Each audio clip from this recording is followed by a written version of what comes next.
하나님이 이 모든 말씀으로 말씀하여 이르시되 나는 너를 애굽 땅 종 되었던 집에서 인도하여 낸 내 하나님 여호와니라.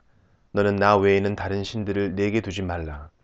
너를 위하여 새긴 우상을 만들지 말고 또 위로 하늘에 있는 것이나 아래로 땅에 있는 것이나 땅 아래 물속에 있는 것에 어떤 형상도 만들지 말며 그것들에게 절하지 말며 그것들을 섬기지 말라.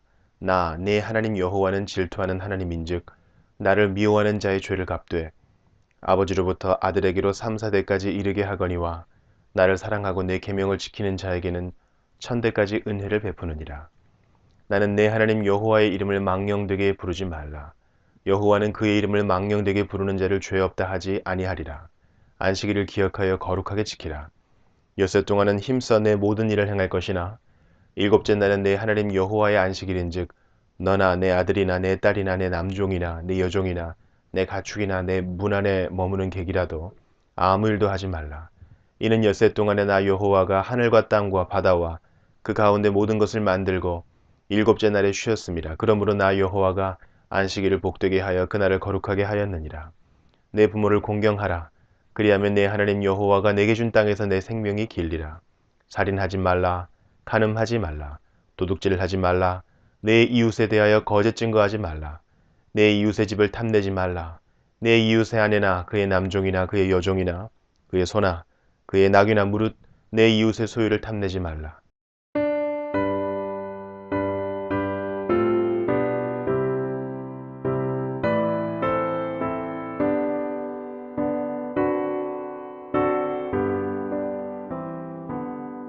그 영광 중에 계신 주 나 찬송합니다. 영원히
일어서마 일어나 내 안이 저울려라 복음 중에 복음은 예수 구원하신다.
오늘은 사도행전 8장 1절부터 살펴보도록 하겠습니다. 8장에는 복음이 예루살렘과 온 유다라는 영역을 넘어서 사마리아로, 그리고 사마리아뿐만 아니라 이디오피아 내시, 즉 이디오피아의 국고를 맡고 있는 큰 권세를 가진 내시에게 복음이 전달되면서 아프리카까지 복음이 역동적으로 증거되는 그런 말씀들이 기록되어 있습니다. 이제 1절부터 살펴보겠습니다. 1절입니다. 사울은 그가 죽임 당함을 마땅히 여기더라. 그날에 예루살렘에 있는 교회에 큰 박해가 있어 사도 외에는 다 유대와 사마리아 모든 땅으로 흩어지니라.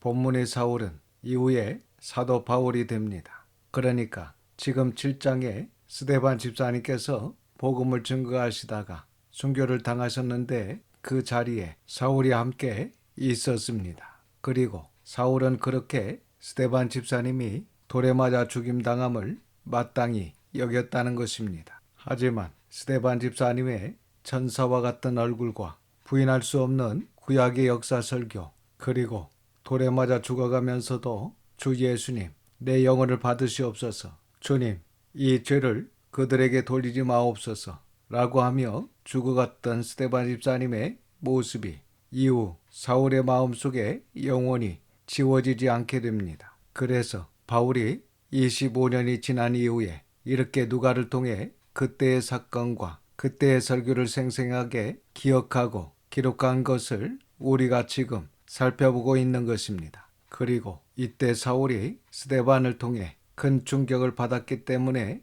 다메섹에서 주님을 만났을 때 바로 주님 앞에 무릎을 꿇을 수 있었던 것입니다. 그리고 1절을 다시 보시면 그날에 예루살렘에 있는 교회에 큰 박해가 있어 사도 유에는 다 유대와 사마리아 모든 땅으로 흩어졌다는 것입니다. 이렇게 스데반 집사님의 순교 후 예루살렘 교회에 더 큰 박해가 일어나게 되었습니다. 그래서 당시 사도를 제외한 상당수의 성도들이 유대와 사마리아 모든 땅으로 흩어지게 됩니다. 2절과 3절입니다. 경건한 사람들이 스데반을 장사하고 위하여 크게 울더라. 사울이 교회를 잔멸할새 각 집에 들어가 남녀를 끌어다가 옥에 넘. 이렇게 경건한 유대인들이 스데반 집사님을 장사하고 그의 거룩한 죽음을 애통해하며 크게 울었습니다. 그리고 당시 스데반의 죽음을 마땅히 여긴 사울이 그리스도인들을 핍박하는데 주동적 역할을 하고 있었음을 알 수 있습니다. 그러나 이후에 사울이 주님을 만나 바울이 된 후 이때 자신이 한 이 행위를 고백하는 것을 성경 여러 곳에서 찾아볼 수 있습니다.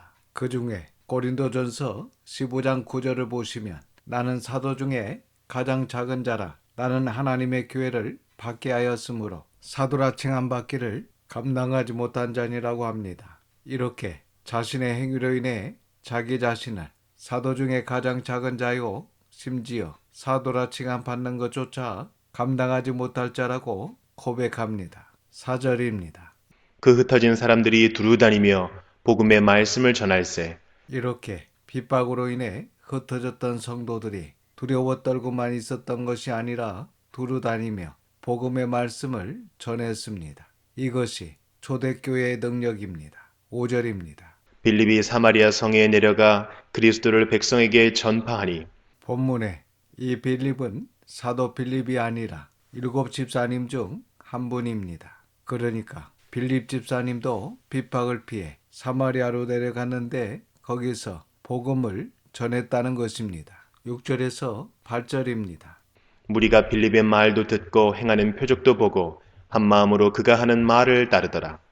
많은 사람에게 붙었던 더러운 귀신들이 크게 소리를 지르며 나가고 또 많은 중풍병자와 못 걷는 사람이 나으니 그 성에 큰 기쁨이 있더라.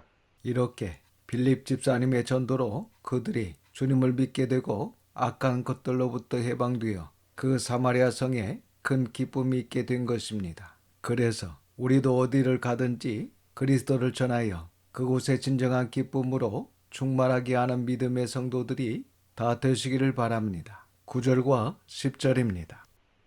그 성에 시몬이라 하는 사람이 전부터 있어 마술을 행하여 사마리아 백성을 놀라게 하며 자칭 큰 자라 하니 낮은 사람부터 높은 사람까지 다 따르며 이르되 이 사람은 크다 일컫는 하나님의 능력이라 하더라.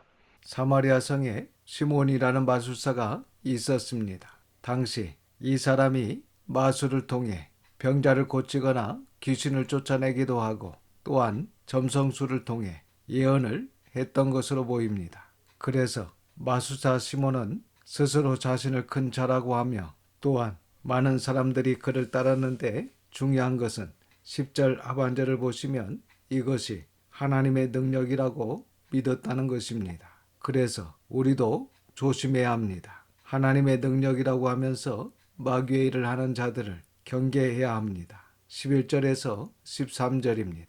오랫동안 그 마술에 놀랐으므로 그들이 따르더니 빌립이 하나님 나라와 및 예수 그리스도의 이름에 관하여 전도함을 그들이 믿고 남녀가 다 세례를 받으니 시몬도 믿고 세례를 받은 후에 전심으로 빌립을 따라다니며 그 나타나는 표적과 큰 능력을 보고 놀라니라.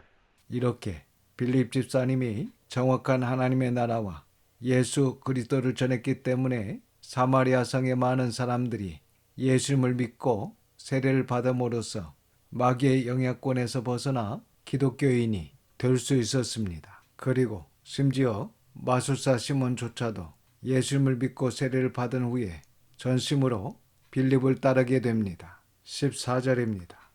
예루살렘에 있는 사도들이 사마리아도 하나님의 말씀을 받았다함을 듣고 베드로와 요한을 보내매 이렇게 빌립 집사님의 전도로 사마리아 사람들이 하나님의 말씀을 받아들이고 믿었다는 소식을 들은 사도들이 그것이 사실인가 하여 베드로와 요한을 사마리아 성으로 보내어 확인합니다. 15절과 16절입니다.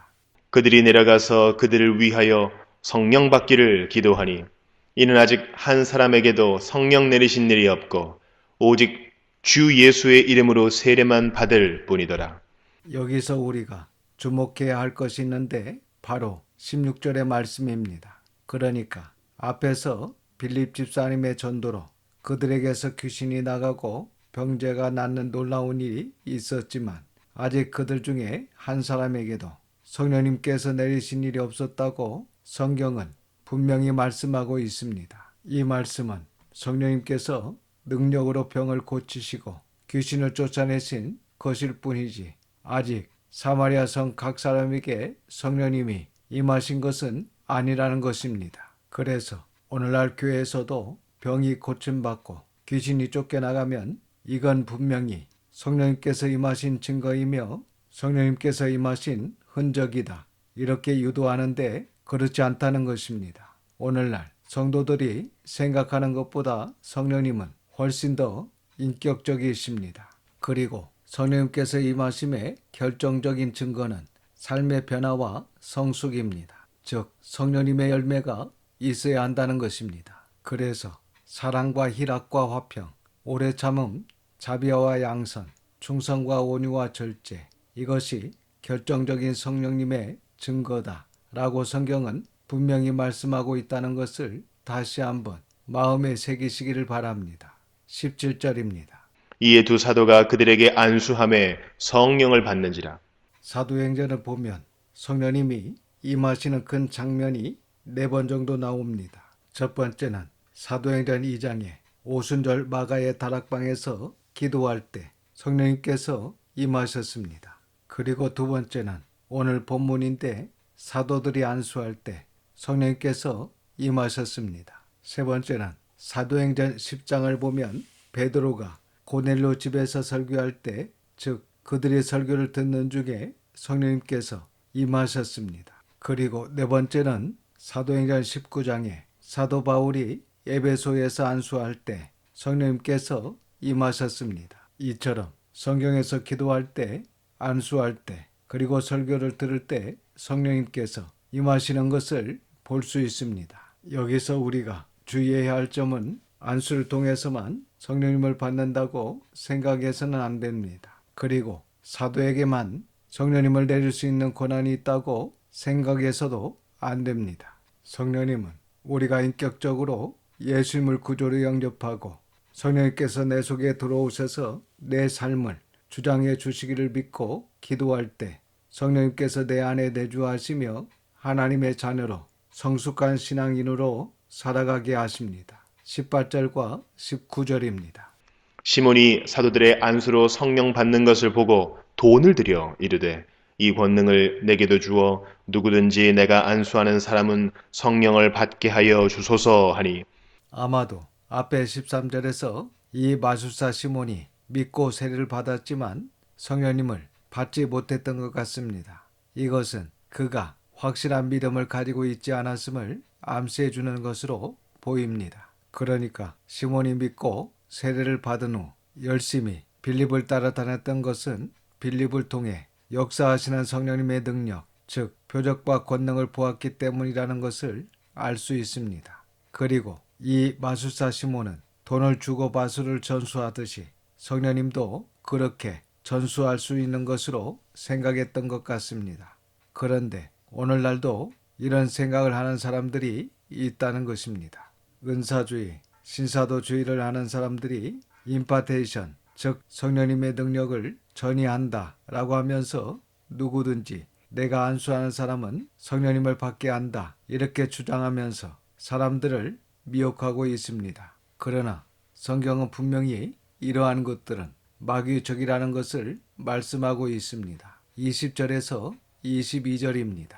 베드로가 이르되 네가 하나님의 선물을 돈 주고 살 줄로 생각하였으니 네 은과 네가 함께 망할지어다. 하나님 앞에서 네 마음이 바르지 못하니 이 도에는 네가 관계도 없고 분깃될 것도 없느니라. 그러므로 너의 이 약함을 회개하고 주께 기도하라. 혹 마음에 품은 것을 사하여 주시리라. 이렇게 시몬은 세례는 받았지만 회개하지 않고 세례를 받았다는 것입니다. 그리고 진정한 회개가 없이 세례를 받는 것은 아무 의미가 없다는 것을 말씀하고 있습니다. 그러니까 우리가 예수님의 이름으로 세례를 받았다 해도 진정한 회개가 없다면, 즉 악한 행실을 돌이키지 않고 여전히 옛날에 행하던 생활 그대로 하고 있다면 물로 세례를 받은 것은 아무 의미가 없다는 것입니다. 23절과 24절입니다. 내가 보니 너는 악독이 가득하며 불의에 매인 바 되었도다. 시몬이 대답하여 이르되 나를 위하여 주께 기도하여 말한 것이 하나도 내게 임하지 않게 하소서 하니라. 24절 말씀을 두고 이 시몬이 회개했을 것이다 라고 이야기하는 학자들도 있고, 또 어떤 학자들은 베드로의 저주가 자신에게 내려질 것을 두려워했을 뿐 진실한 회개를 하지 않았다고 이야기합니다. 어쨌든 중요한 것은 스스로 회개하고 하나님께 기도하면 죄 용서함을 받고 구원에 이를 수 있습니다. 하지만 스스로 회개하지 아니하고 여전히 마음에 악독이 가득하고 불의에 매여 있다면 용서를 받을 수 없다는 것입니다. 25절입니다. 두 사도가 주의 말씀을 증언하여 말한 후 예루살렘으로 돌아갈새 사마리아인의 여러 마을에서 복음을 전하니라. 이렇게 빌립 집사님의 전도로 사마리아 사람들이 하나님의 말씀을 받아들이고 믿었다는 이야기가 사실인지 확인하기 위해 파송되었던 베드로와 요한은 주의 말씀을 전하며 증언한 후에 다시 예루살렘으로 돌아갑니다. 그리고 베드로와 요한은 이렇게 예루살렘으로 돌아가는 길에도 사마리아 사람의 여러 마을에 복음을 전했습니다. 그래서 결국 핵심은 말씀과 복음 전파라는 것을 알 수 있습니다. 이렇게 오늘 1절에서 25절 말씀을 통하여 이방 선교의 전조라 할 수 있는 빌립 집사님을 중심으로 한 사마리아 전도를 우리가 살펴봤습니다. 26절 이하는 이제 복음이 사마리아 지경을 훨씬 넘어 아프리카, 에티오피아까지 확장되어 가는 과정을 보여주고 있습니다. 그 말씀은 다음 시간에 계속해서 살펴보도록 하겠습니다. 기도하겠습니다. 아버지 하나님, 하나님의 거룩하신 이름을 찬양합니다. 오늘도 귀한 말씀을 듣게 하시고 깨닫는 마음을 주셔서 감사드립니다. 복음이 사도와 성도를 통해 예루살렘에서 사마리아와 땅끝까지 증거되고 전파되는 귀한 과정을 살펴보며 우리도 주님의 지상 명령인 전도와 교육에 더욱 힘쓸 수 있도록 인도하여 주시옵소서. 또한 스스로 회개하지 아니하고 여전히 마음에 악독이 가득하고 불의에 매여 있다면 죄를 용서받을 수 없고 구원에 이를 수 없다는 하나님의 말씀을 마음에 새기고 철저히 죄에서 악에서 돌아서서 하나님의 자녀로 살아갈 수 있도록 도와주시옵소서. 이번 한 주간도 하나님의 선한 손의 도우심으로 죄와 싸우되 피를 흘리기까지 싸워 승리할 수 있도록 인도하여 주시옵소서. 모든 것을 감사드리며 우리 구주 예수님의 이름으로 기도드립니다. 아멘. 지금은 우리 구주 예수 그리스도의 은혜와 아버지 하나님의 그 크신 사랑하심과 성령님의 감화감동 역사 충만하심이 모든 성도들과 자녀와 가정이 함께 하시기를 우리 구주 예수님의 이름으로 축원하옵나이다. 아멘.